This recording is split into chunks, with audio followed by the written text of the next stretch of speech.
Kryeministri Edi Rama deklaroi se për Shkodrën, Lezhën dhe gjithë Veriun nisja e punës për aksin Milot Balltrën është një hap shumë i rëndësishëm për zhvillimin e zonës. Ky projekt do të lehtësojë lëvizjen, do të rrisë sigurinë rrugore dhe do të japë një shtysë të re turizmit, biznesit dhe ekonomisë për të gjithë Veriun e vendit, tha kreu i qeverisë në një postim në rrjetet sociale. Reagimi i kryeministrit vjen pak ditë pasi kompania Salillari u shpall fituese procedurës për ndërtimin e këtij aksi rrugor, një nga projektet më të rëndësishme infrastrukturore në veri të vendit, pjesë Koridorit Adriatiko-Jonian. Aksi Milot Balltrën konsiderohet një segment strategjik i rrjetit kombëtar rrugor dhe lidhet drejt për drejt me investimet e tjera që qeveria po zbaton në veri për përmirësimin e infrastrukturës dhe zhvillimin ekonomik. Gjurma e propozuar e rrugës me gjatësi 17 km fillon në nyjen e Milotit, ku do të lidhet me segmentin Milot-Thuman-Kashar-Lekaj dhe me rrugën e Kombit dhe do të përfundojë në rrugën ekzistuese Tiranë-Shkodër në Balltrën.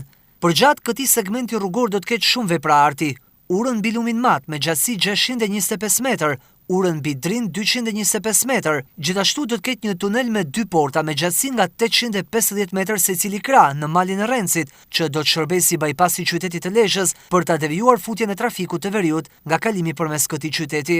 Veç këtyre 2 veprave të artit do të ketë edhe 6 mbikalime në kryqëzimin e fushë Milotit, në burgun e Shënkollit, kryqëzimin e rrugës Zejmentale, kryqëzimin e Rilës dhe në kryqëzimin me rrugën e Hotelit të Gjuetis dhe një nyje të madhe mbikalimi në rreth rrotullimin e Lezhës pranë fabrikës së letrës.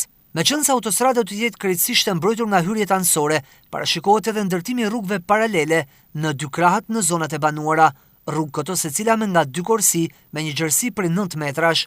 Gjerësia kursive të autostradës do të jetë 3.75 metër secila, duke bërë të mundur ecjen me 120 km/h. Dhe përshkrimi i kësaj gjatësie vetëm për 8.5 minuta nga 28 që është aktualisht. Projekti parashikon edhe gjelbërim e ndriçim të autostradës.